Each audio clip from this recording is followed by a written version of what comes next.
दाता साहब ने एक बुजुर्ग की बात लिखी है जो ताबी है। ताबी उसको कहते हैं जो सहाबा के शागिर्द होते हैं। एक बुजुर्ग की बात लिखी जो ताबी हैं, वो फरमाते हैं कि उन बुजुर्गों का तरीका ये था कि वो लोगों से छुप के ना पहाड़ के पीछे इबादत करते थे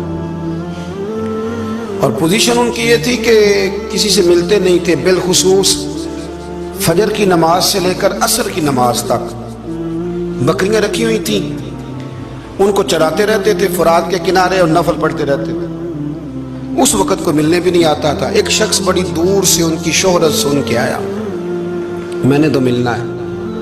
लोगों ने कहा वो इस वक्त नहीं मिलते, नाराज होते। उसने कहा अल्लाह का बंदा है ना, नाराज हो भी जाएगा तो लंबा नाराज रहेगा नहीं, अल्लाह वाले जल्दी राजी हो जाते हैं। पहुंच गए।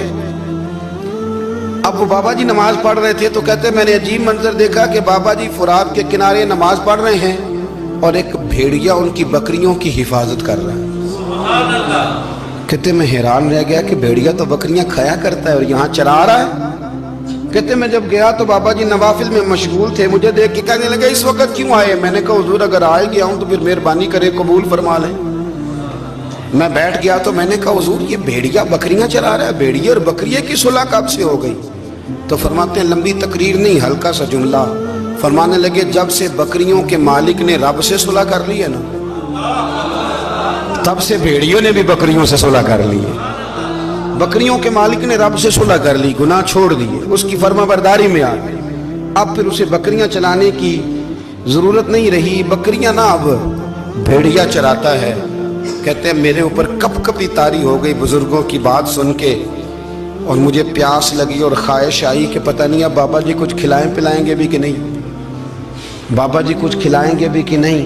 कहते मेरे दिल में ख्याल था तो बुजुर्गों ने ना एक लकड़ी का प्याला, उनके पास वो गार में बैठे थे तो एक छोटा सा पत्थर था, उसकी ढलान बनी हुई, बाबा जी ने उसके नीचे लकड़ी का प्याला रखा, वो रखा ही था तो वो दूध से भर गया।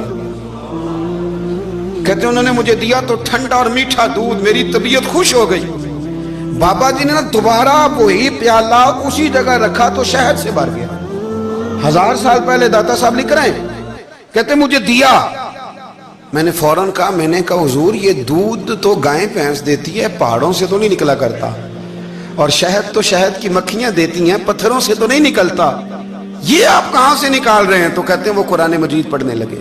वज़िस्तस का मूसा लिकौमिही, जब मूसा की कौम ने उनसे पानी मांगा, फरमाने लगे मूसा की नाफरमान कौम पानी मांगे, हजरत मूसा पत्थर पे डंडा मारे तो अल्लाह वहां से 12 चश्मे जारी कर दे।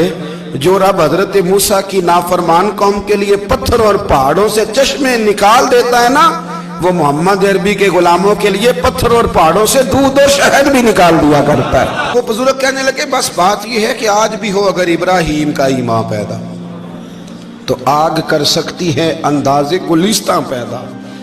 कहने लगा हुजूर फिर मेरे लिए भी दुआ करें। आप फरमाने लगे फिर दुआ ना करा तो मदीने वाले की गुलामी शुरू कर, तो नबी करीम की गुलामी शुरू कर, तो रसूल पाक की गुलामी शुरू